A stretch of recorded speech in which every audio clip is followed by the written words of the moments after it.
Alright guys, today I'll be doing a field strip of my Daniel Defense Socom gear M4 and my WE 1911 KB Custom. Alright, so to do a review of the Socom gear first, when you get the gun, everything is very loose. You're going to need to tighten your MFR rail with these little screws right here. I don't know if you can see them.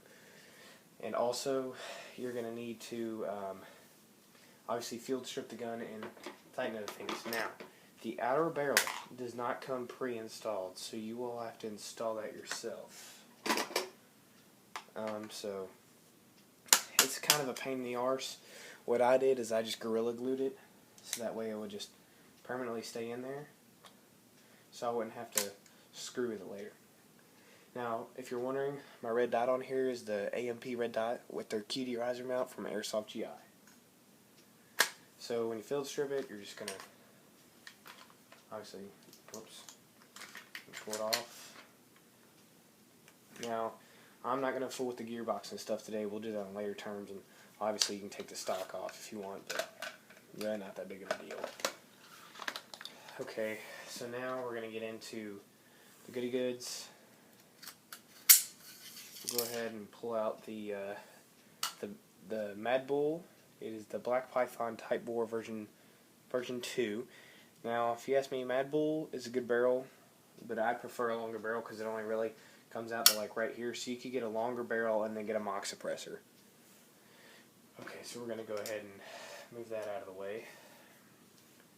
And then you're going to get an Allen wrench. You can just pick one of these up at Lowe's for like, I don't know, like $4, pretty cheap. So I'm going to pull this out. And we're going to go ahead and take off the MFR rail.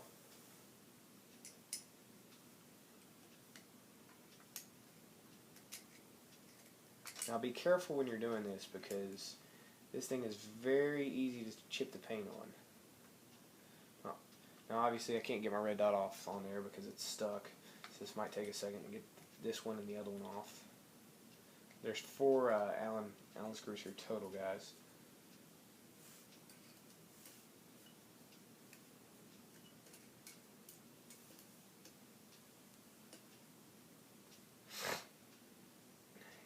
And be aware when you're taking off the orange tip, it scratches very easily. If you can't tell right there, it took me 2.5 hours to get that POS off.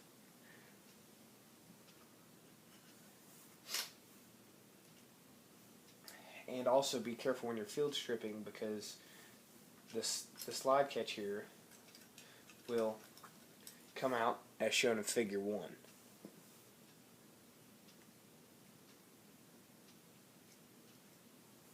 So be very careful with that.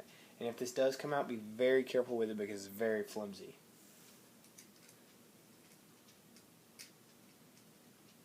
Shoot.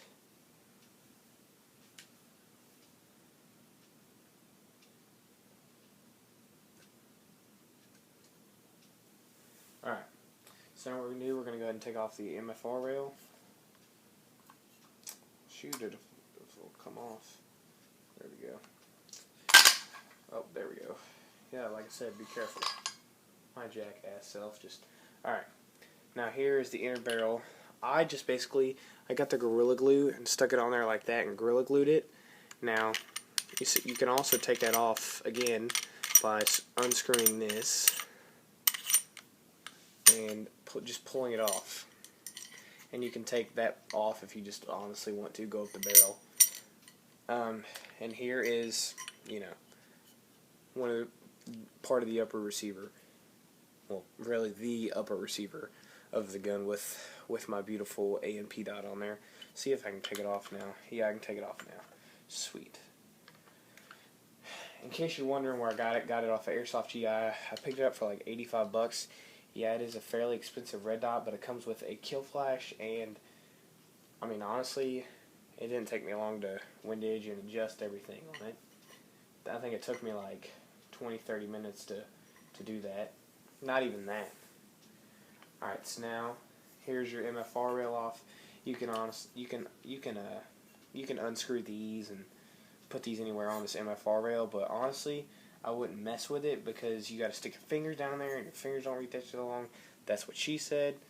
So now basically, here's your field stripped Socom gear, except for, obviously taking off the buffer tube and, taking off the gearbox, and the motor, which I really don't feel like doing.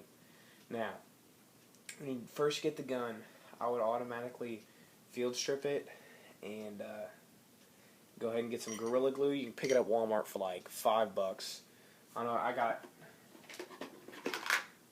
let's see, yeah, but for $5, it's not that big of a bottle of Gorilla Glue, but,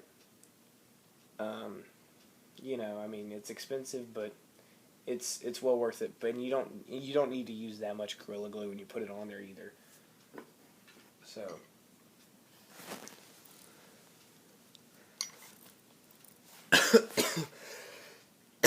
Alright, so let's go ahead and move this out of the way and we'll go ahead and field strip the 1911.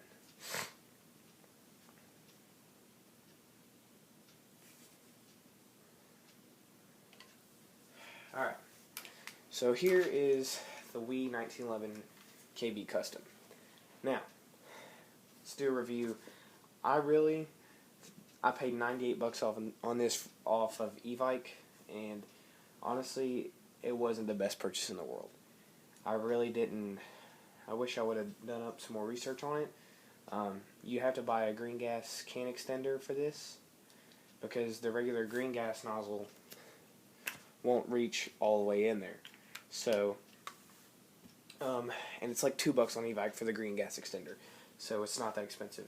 Here's your mag. I bought 2 extra mags off of Evike, whatever you want to call it. For one a piece was like $20. And honey badgers don't give no shit. Okay, so first what you want to do is you want to rack back the slide. It's right here where the slide catch is. You want to push it out. There's a little button right here on the other side you want to push. And you'll pull this out right here, and you just bring the slide forward. Alright, so obviously the only thing you're really going to want to take apart on the lower receiver is just the hand grips. If you want to change those, you can get some new ones on Evike for $14, which I'll probably be picking up here pretty soon. Alright, so I'm going to take out the spring guide and the spring. Now honestly, if I were you, I'd pick up a new spring. I'd get the new Matrix spring kit off of Evike for like $25, $28. So I'd go ahead and do that. So you can just go ahead and spend the extra $28, and if you do get this gun, which I don't highly recommend. It's FPS on it isn't that good. It does come pretty well oiled. Now, be careful when you just first field strip it, because you'll get your hands really stinking oily. See, like right now I'm already getting stuff on me. Alright, so you got your upper receiver taken apart, you got your lower receiver, and you got your mag. Now honestly, the spring that comes with it is a POS, because it's always, I'll show you here in a second, when you put it in, it's always going to the left and to the right, and it's really not just staying in there straight. So here it is, field stripped. I would do a shooting test, but it's 12:21 at night. So yeah, I can, but it'd be in the dark, so you really don't want to see that. Okay, so we're gonna go ahead and put it back together for you. So you're gonna want to take the barrel, put it in. Oh, and make sure when you go to field strip it that you must have the mag out, or you can't rack the slide forward. Gonna go ahead and put this back in. And by the way, the paint on both of these guns chip fairly easily, so watch what you're doing. I've only had this gun for 3 days, and just from field stripping it, you can tell where the paint's starting to wear off from where all the parts go. So I wouldn't recommend playing with it that much until you actually have green gas and you're actually shooting it. So you're going to want to stick the spring back in there. And here's what I mean by the spring. I'll show you right here. Well, now it did it, but usually it'll go like that to the side or down in there. And yeah, it's a POS. So it's either the spring. I think it's the spring. So yeah, just if you do buy this gun, yeah, see, there you go. What did I tell you?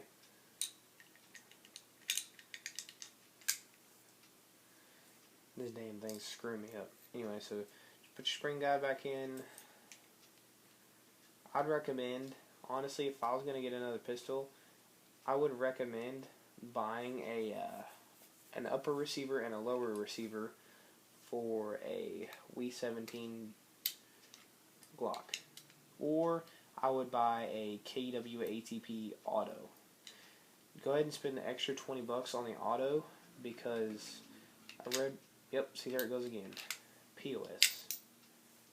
I read reviews on the regular one and also talked to professional airsoft players, and they have stated that the regular ATP is very, very flimsy. The gas efficiency is good on the ATP, and also that if you accidentally drop the mag breaks. And another con of the ATP, yeah, it's a bit pricey, but I would go ahead and spend the extra 45 bucks and get a quality gun versus something that only shoots maybe tops 315, 320 like this. So I'd go ahead and do that if I were you guys. Overall, to give this gun a rating, I'd probably give it about probably about a 7 out of 10. It's not that great. Paint chips easily. One good thing about it is it's oiled up really well. I do like the 1911 frame, but I just don't like this 1911. It's not that sturdy. It is full metal though, except for the handguards. Now, as far as, let's go back to the MFR. I do like the MFR because on the slide release, you got a little cool feature. The infidel, an American flag. It's laser etched in there, but who gives a F when this comes out? So, alright guys, well, that's about it for this video, so thank you for watching.